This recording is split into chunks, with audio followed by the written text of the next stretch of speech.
So most of the leaders that I work with aren't stuck because they lack any kind of capability.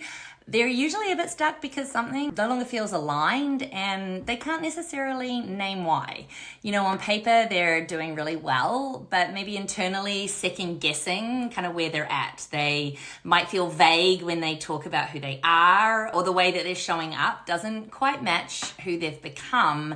And, you know, they're looking for change. And that's often where my work begins. I help high-performing leaders. I help them get clear on their story to strengthen their leadership voice and show up with more intention and ultimately more confidence. That's not through polishing a persona or by performing leadership, but by helping them articulate what's actually true for them right now. You know, I often get asked about my coaching style, and I would say that it sits at the intersection of clarity, identity, and leadership. You know, I like to slow things down enough so we can understand what's misaligned, and then we start to make sense of it, and we put a language to it, and hopefully we finally turn that clarity in how those individuals lead and show up every day. You know, oftentimes I have clients saying things like, something feels a bit off, but I just can't explain it. I feel maybe capable, but not grounded.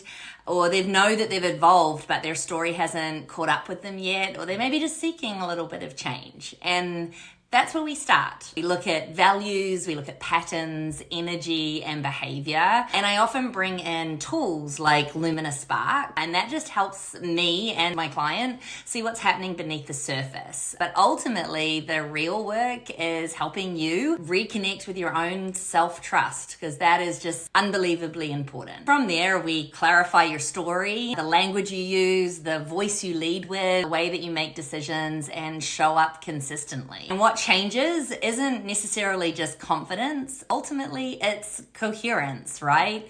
You stop overthinking, you communicate more clearly, you make decisions with a lot less noise, and you start to lead from a place that feels grounded instead of performative. This work, it's for leaders who are ready, trying to stop sounding confident and start leading from a place where that actually feels really true and really aligned. So if you're navigating change, maybe some increased responsibility, or just have that quiet sense that you've outgrown your old story, you really don't need more tactics. You need more clarity. And that's the work that I love doing. So I would love to chat with you if it's something I could help with.